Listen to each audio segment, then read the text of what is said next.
Ulrich de Sainte-Marguerite du Lac-Masson. Ça prend 2 lignes sur la pancarte verte du ministère des Transports, j'en suis persuadée. Et je connais, en tout cas, j'ai une idée aussi où, parce qu'on passe sur la route 117 pour... c'est tout près de mon domaine de villégiature, domaine La Marieuse. Sainte-Marguerite du Lac-Masson. Martina dit oui. Ulrich. Bonjour, mon chum et moi vivons en union libre depuis 3 ans. Il manifeste le désir d'avoir 1 ou 2 enfants et je ne suis pas contre. Ça me fait rire quand vous dites ça, je ne suis pas contre. Vous n'êtes pas pour, mais vous n'êtes pas contre. Vous êtes ambivalent, disons-le comme ça. Mais nous ne possédons aucun document et comme nous ne voulons pas de mariage, plusieurs nous suggèrent un contrat de vie commune. Voilà cependant que cela soulève quelques questions. La première question d'Ulrich, qu'est-ce au juste ce contrat de vie commune? Bien justement, ceux qui ne veulent pas se marier, mais qui veulent quand même établir certaines règles, peuvent se soumettre à certaines règles qui existent déjà pour pallier à la séparation. Hein? Un contrat de mariage, un contrat d'union civile, l'union, mariage, union civile, on se marie pas pour ça nécessairement. Normalement, on se marie parce qu'on s'aime, mais ultimement, on se marie ou on s'unit civilement pour se protéger en cas de séparation. OK? Peut-être que j'en surprends plusieurs en disant ça, mais à la base, le mariage est là pour protéger les gens en cas de séparation. La convention de vie commune ou d'union de fait, c'est la même chose. Donc, c'est là-dedans qu'on prévoit qui garde la maison s'il y avait une séparation, comment ça marche, qui la rachète, les enfants, on peut tout prévoir là-dedans, là, OK? Mais c'est la loi entre vous. Donc, une convention de vie commune, il n'y en a pas une pareille. Mon Dieu, on avoue toutes les sortes. Vous pouvez, malgré que vous ne voulez pas vous marier, vous pourriez vous soustraire, on dit ça, soustraire? Vous soumettre, voyons, changement de verbe, vous soumettre à l'application, exemple, du patrimoine familial qui existe pour ceux qui disent oui, je le veux, ou quelque chose qui ressemble à un régime matrimonial comme la société d'acquet. Donc, c'est à vous à voir avec votre notaire la raison ultime pour laquelle vous voulez avoir une convention d'union de fait. Deuxième question, est-ce que les modalités de garde d'enfants, les droits de visite et le montant de pension alimentaire à verser à un enfant peuvent faire partie d'un contrat de vie commune? Effectivement, mais il va falloir prévoir aussi les façons d'upgrader ça, mon Dieu, c'est un anglicisme, de bonifier ça à travers les ans, là, parce qu'il y a de l'inflation et tout ça. Tant que les parties s'entendent, c'est super. Puis c'est sûr que là, c'est pas devant le juge, hein, c'est votre loi entre les parties, vous avez intérêt à vous entendre, sinon il y a toujours possibilité d'aller devant le juge pour modifier ça, nécessairement.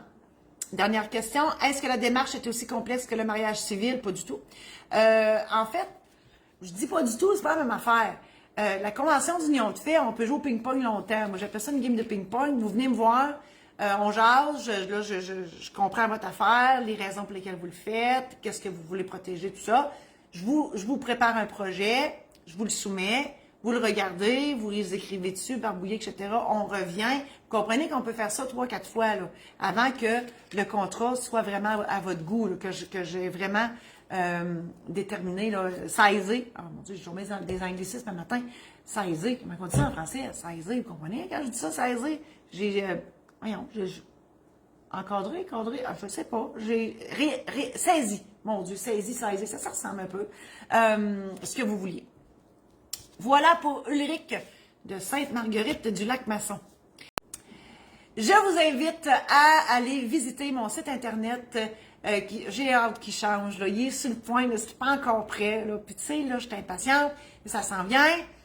Marie-Josée-Saint-Laurent.com pour tous les programmes en ligne, que ce soit pour faire votre testament, faire votre mandat d'inaptitude. Je dis faire, mais c'est pour préparer, pour vous préparer dans le but de faire votre testament, mandat d'inaptitude et l'aide médicale à mourir.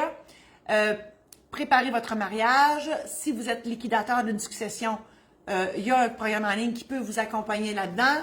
Il y a aussi la trousse Protège-toi pour acheter votre première maison. Il y a une foule d'informations dans ça.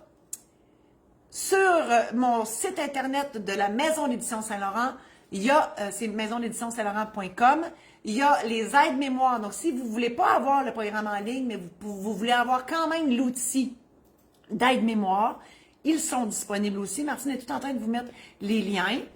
Je vous invite aussi à partager cette chronique si vous pensez qu'il y a d'autres mondes dans vos amis qui pourraient être intéressés par cette chronique-là. Et bientôt, j'aurai aussi un podcast. C'est vrai, j'ai oublié de vous dire, mon Dieu, j'en ai tombé des affaires à dire. Bref, je vais revenir là. J'essaie de couper parce qu'on fait du montage, puis là, il faut que je recoupe. Je vous annonce que je ne serai plus notaire. Je ne serai plus notaire traditionnel. Je mets la clé dans mes classeurs et je dépose mon crayon. Je serai dans d'autres projets. Je reste notaire, là. OK, on ne prend pas en peur. Je reste notaire, je garde mon titre, mais je ne ferai plus de contrat de notaire à partir du 27 août. Mais vous allez me voir encore, inquiétez-vous pas. Voilà. Alors, merci infiniment d'avoir été là et on se revoit bientôt.